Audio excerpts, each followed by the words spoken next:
much. And I would call on Mr. Massie.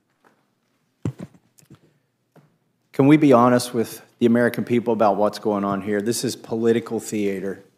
I'm going to call out both sides right here.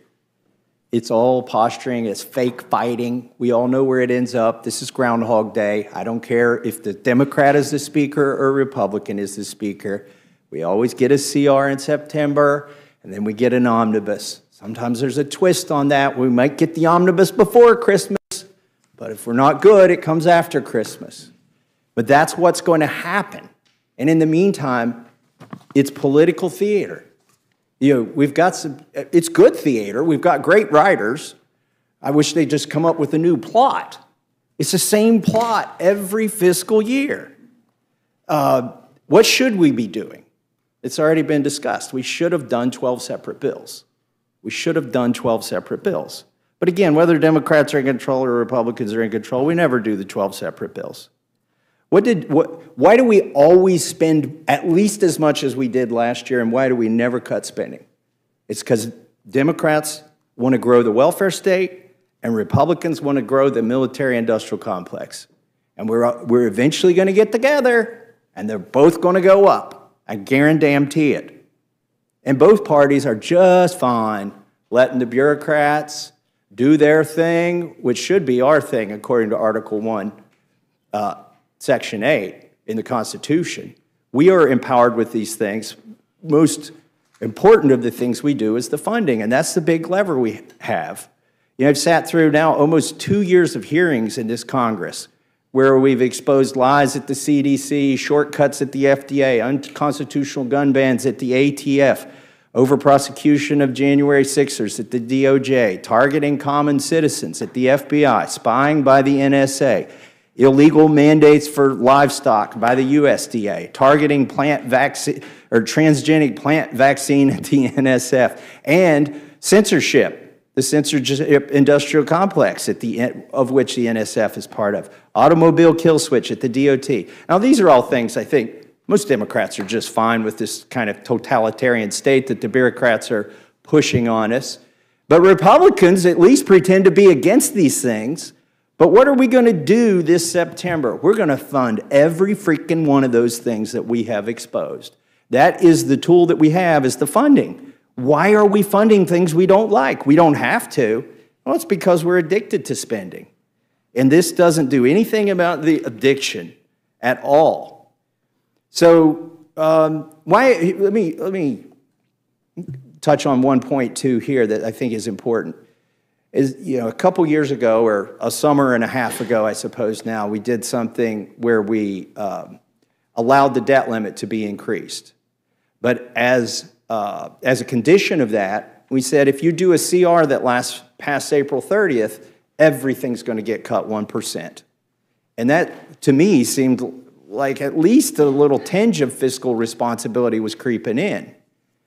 But now I notice that this CR, instead of going 1 year and giving us time to do the 12 appropriations bills, is going to go 6 months. Now, let me tell you what's going to happen because this goes 6 months. Number one, it ends in March 28th, on March 28th. Well, the automatic cuts happen on April 30th if the CR went past that. So that is exactly why the Speaker chose a 6-month CR, is so we don't have even the chance, a threat to this town, it's a threat of a 1% cut. We don't want to even, this is like T-ball. The 1% cut is on the tee, and Republicans won't even swing at it. So instead, we're going to do a 6-month CR instead of a 1-year CR. That sets up another crisis next spring where we can do another pretend fight sometime around March. And that fight it'll be the same fight regardless of who wins the presidency and who's in charge of the Senate and the House, and we're basically going to get pretty much the same result. But that's 6 months from now.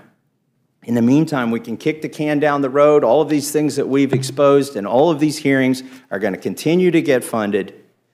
But wait, there's a bright, shiny object on this CR. I've never seen one of these. I have never seen a bright, shiny object attached to one of these must-pass bills. Oh, wait, no. It actually happens. There always is.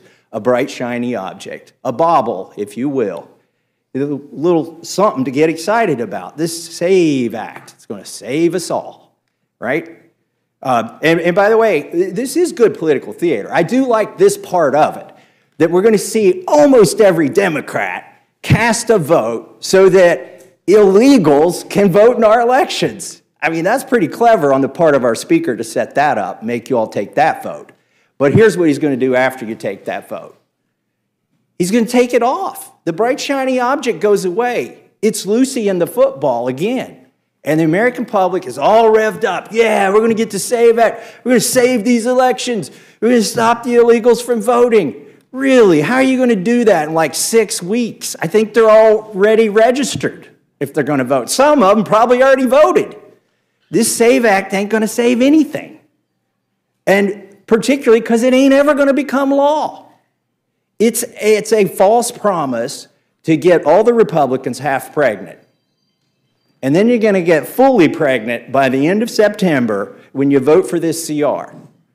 That is not going to have this, I mean, I hate to break this to you. I mean, the Democrats already know this. I'm not telling you anything special. I hate to break it to the Republicans. You ain't getting the SAVE Act. It is not going to stay on this bill. Why? Because we're going to cave. We're going to cave. Is it a fight worth having? Absolutely, it's a fight worth having. Make those Democrats say they want illegals to vote. Make them take that vote as many times as you can. And then make them go to the ballot box in November. But that's what it is. It's political theater, folks. We all know where it ends up. We've seen it. I've been here 12 years. I've seen it 12 times. I refuse to be a thespian in this failure theater. And with that, I yield back.